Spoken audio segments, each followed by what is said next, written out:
Okay, let me give you a little update on where we're at. You can see I made a lot of progress. Here's them spotlights that I was debating on what I was going to do, and I'll show you what I've done there in just a minute.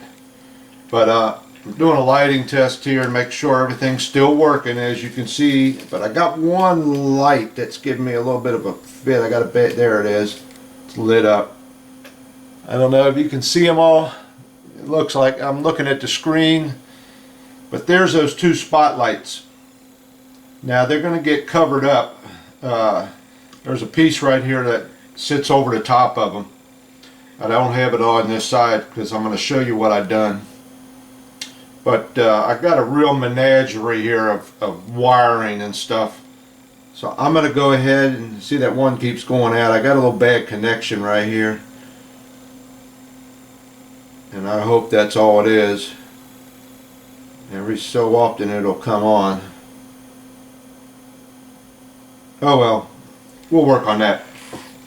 But that's it right now. Let me shut some of this down, get some of this cleaned up and out of the way, and I'll show you how I did these spotlights here. That was a challenge. So hang in there. Okay, so here we are. Now if you remember, I was talking about these little spotlights and going to use a piece of fiber optics. Well, decided against that, and I know you can do it. I've seen a guy on the internet bend this fiber optics at a 90-degree angle. He did it with a soldering iron, got it heated up, and it bends to a 90-degree angle. And you would have to do that right here, because fiber optics would have came out of that light and would have had to make a 90 to go back in here where I've got it going in the back of the car. And then I would have had to put two bulbs in there to light it up, and I thought it's got to be an easier way. So here's what I've done. And I know this is kind of crazy to show you. I should have showed you what I was doing it, but you know, it's about a half-hour process trying to figure it out, and I wasn't sure if it was going to work, and I didn't want to film all that. But here's what I did. If you remember, that lens for that spotlight was a piece of plastic, and this is where I had that fiber optic running through, where I said I drilled a hole all the way through this. Okay, and I had that fiber optic coming out of the back of it like this, and going to go down to the car.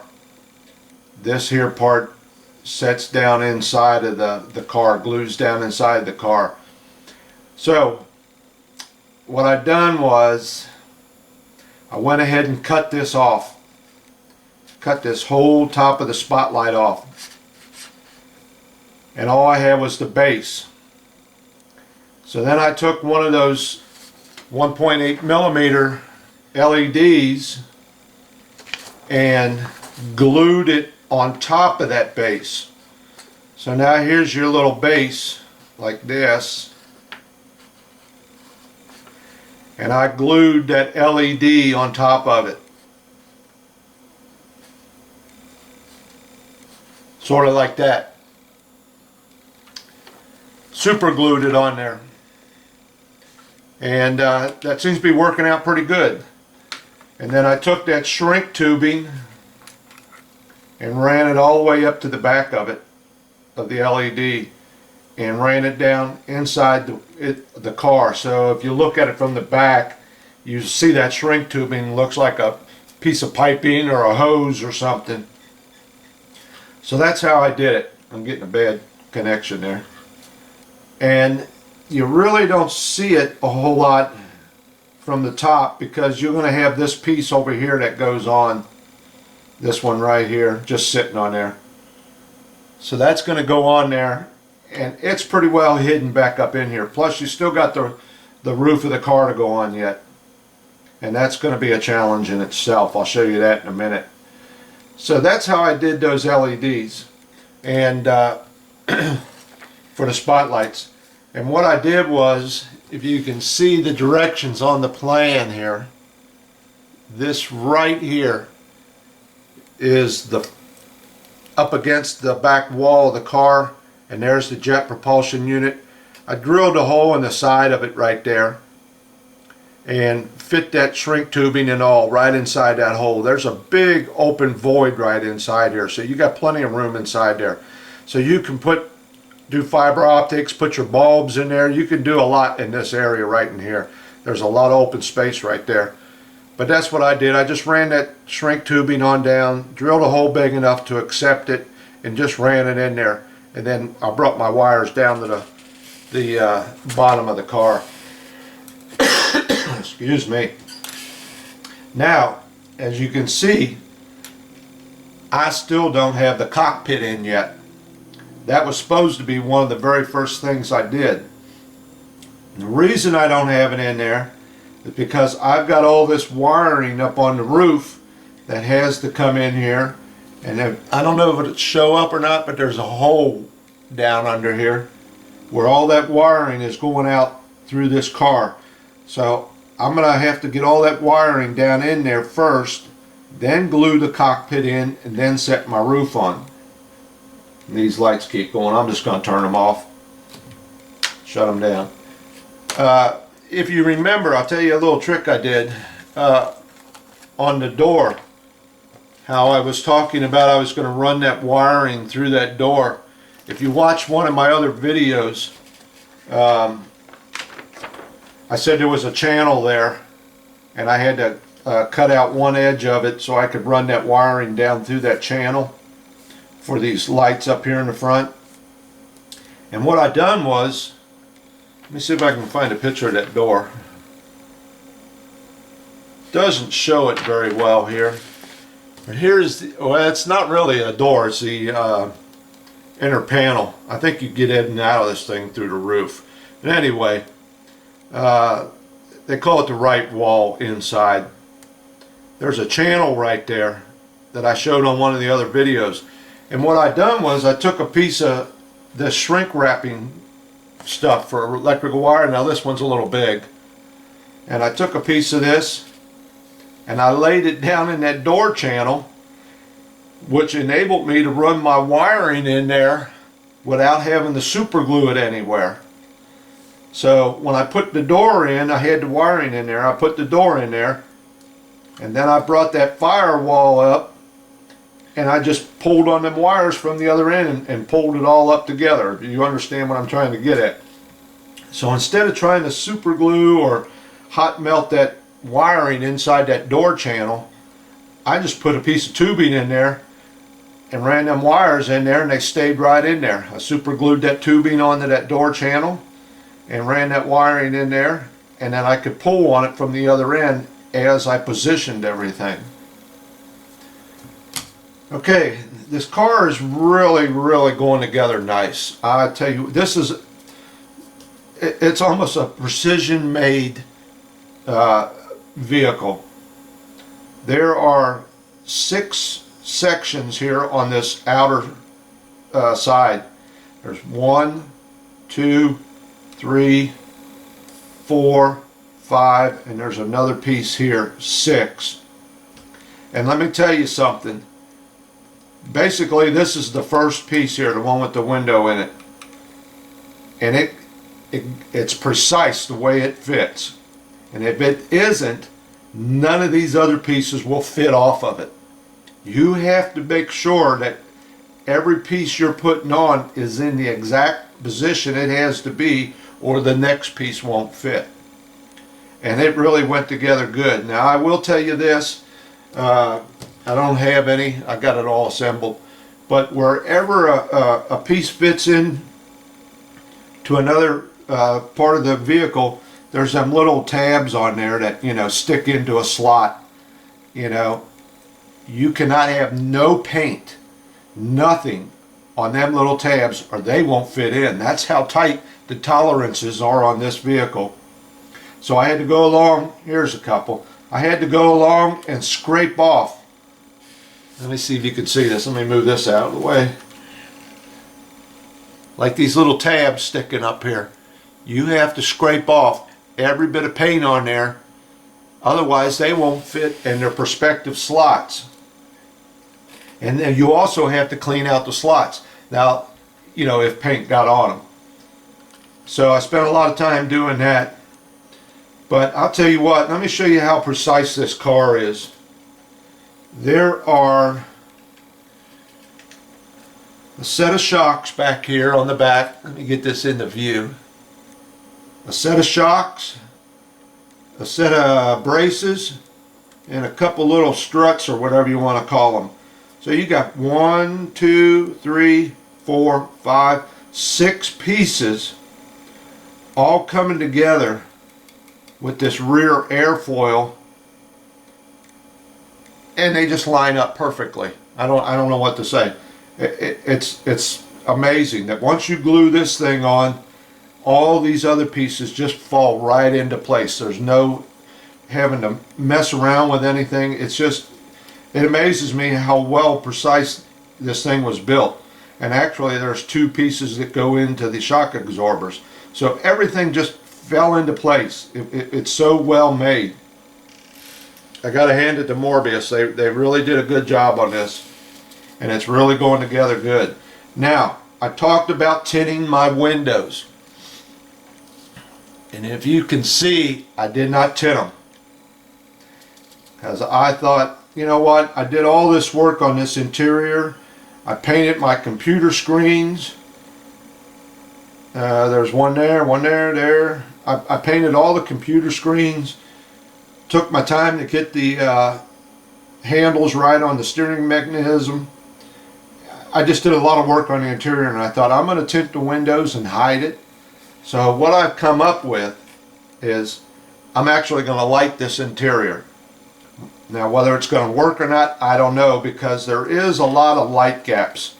Once this here goes in, this windshield, I can get it back in there right.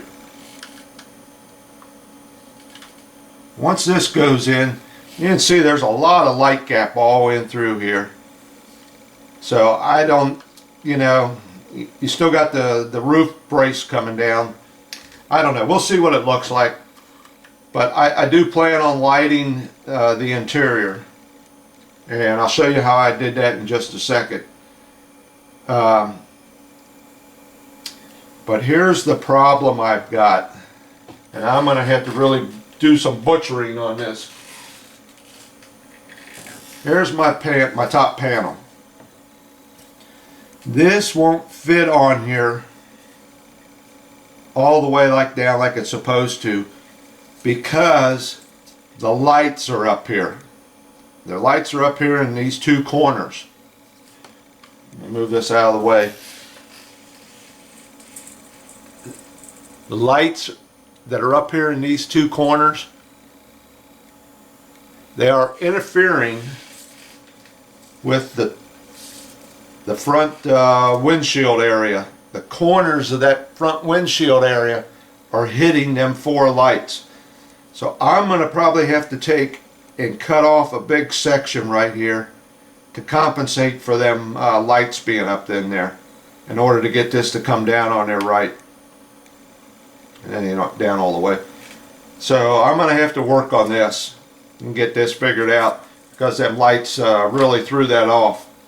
Now, you can see this. I built a little plastic box out of styrene, and I got a 3mm light in there. And the reason I did that was I didn't want this 3mm shining straight out, so I'm trying to block the light of it from going straight out and bounce it off of this styrene and around the rest of the box down inside the car. I know this looks like a mess. I've got my 4 lights up here. Let me move this out of the background. I don't know if that's showing up very well. I got my 4 lights up here, 2 here, 2 here. Got the little interior light, and then I tried to cover up. I super glued them, or hot melt glued them all in place, all the wiring, and then put that 3mm bulb in there, and I covered it up with that tulip. Not so much for any light leak, but I didn't want to be looking in there from the side and see them wiring. So I'm hoping that that black tulip will hide some of that. Now this roof is actually two pieces. There's this front section and this back section. And it calls for you putting this on first, and then one of the last things you do is put the roof on. I have to put it together as a unit because you can see on the back of it how it's made. Those wires are going to come down like that. So this had to go together as a unit, and it'll work out.